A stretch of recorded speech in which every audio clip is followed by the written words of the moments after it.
Hey, I'm Ben Trueblood, Director of Student Ministry for LifeWay, and I want to talk to you about 3 things that you need to remember for Promotion Sunday.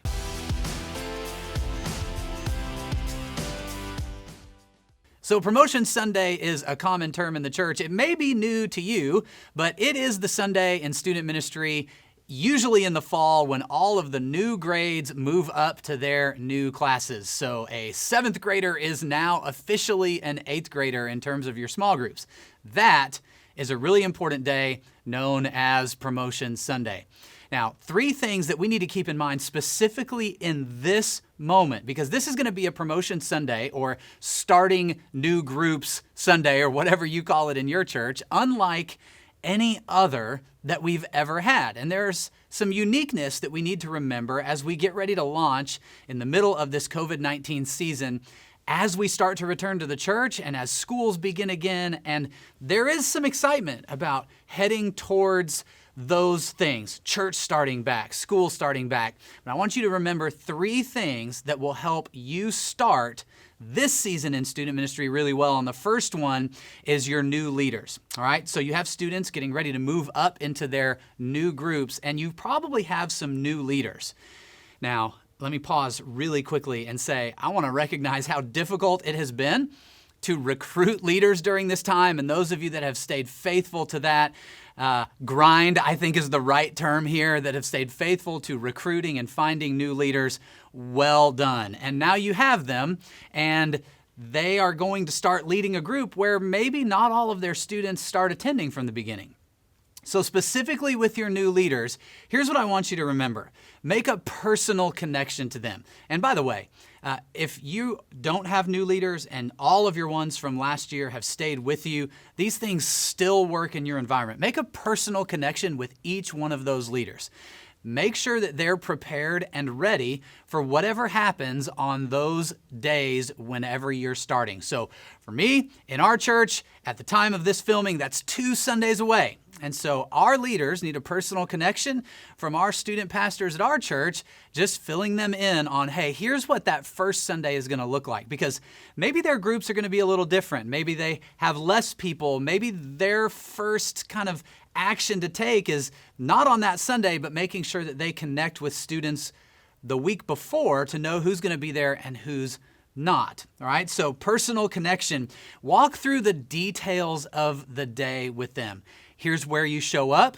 Here's what you need to do. Here's where you check in. Here's where the students are going to be checking in. Here are some places that you can go to begin to connect with the teenagers that are in your group. And as a side note, make sure that they're connecting not just with the students who decide to come on that first day, but that they're taking notice of the people in their class that aren't there, that are in their small group or home group or whatever it is that you do in your context that aren't there, and to reach out to them specifically.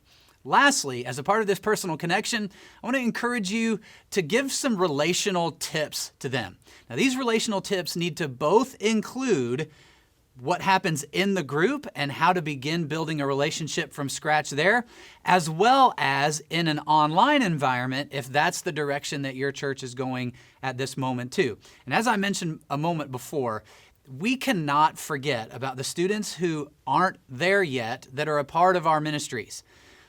When we have new leaders or seasoned leaders coming on board, there's so much excitement about being back in the room or in the home for groups that we can forget about the ones who just aren't ready, or families have some specific reason why they're not fully engaging in large group stuff yet. And that is a moment that we can't miss an opportunity to minister. All right, so number 2, the first one was new leaders. The second one is new groups. Now, one thing to consider here is the group size. Depending on the way you do your groups and how they're laid out, you want to keep in mind the scalability of your groups. So right now, this might look something like this, where you start the semester with 9th and 10th grade guys together, and as the semester progresses and as we find out more information about COVID, when everything's kind of starts coming back with schools, then you can go either up or down from there.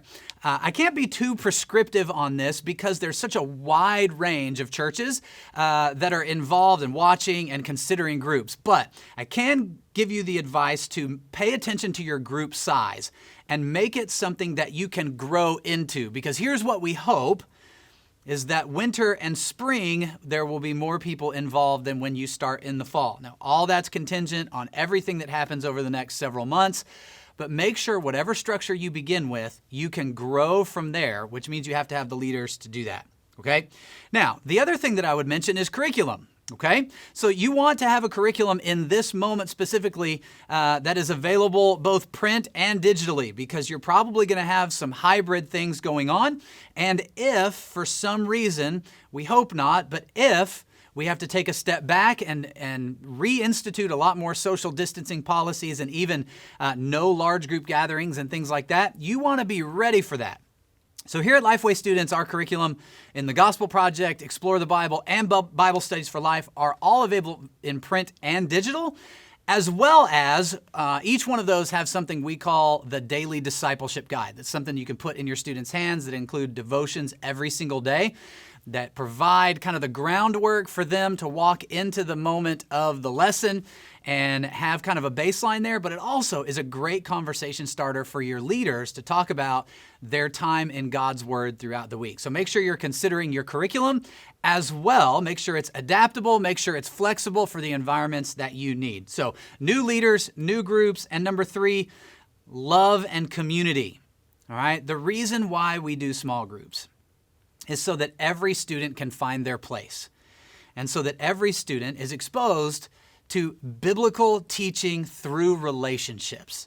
And I think it's important that we keep that in mind in this moment, because COVID has pushed student ministry into more of a relational model than ever before. For many, it's kind of put away the hype and the glitz and the glamour of hype-based student ministry and has returned us in a positive way to relationship-based student ministry. And so as you consider your new groups, as you consider your new leaders, as you consider your own role as we approach Promotion Sunday or New Start Sunday or whatever you call it in your church, please remember that student ministry is about relationships, because as my friend Mike Taylor says, the gospel moves at the speed of relationships. So the metric that I hope that you're looking at is not just attendance, but is actual engagement in intentional conversations with your students this fall, and that you equip your leaders to do the very same thing. For more student ministry specific content, I want you to head over to Student Ministry That Matters on YouTube, and I hope to see you there.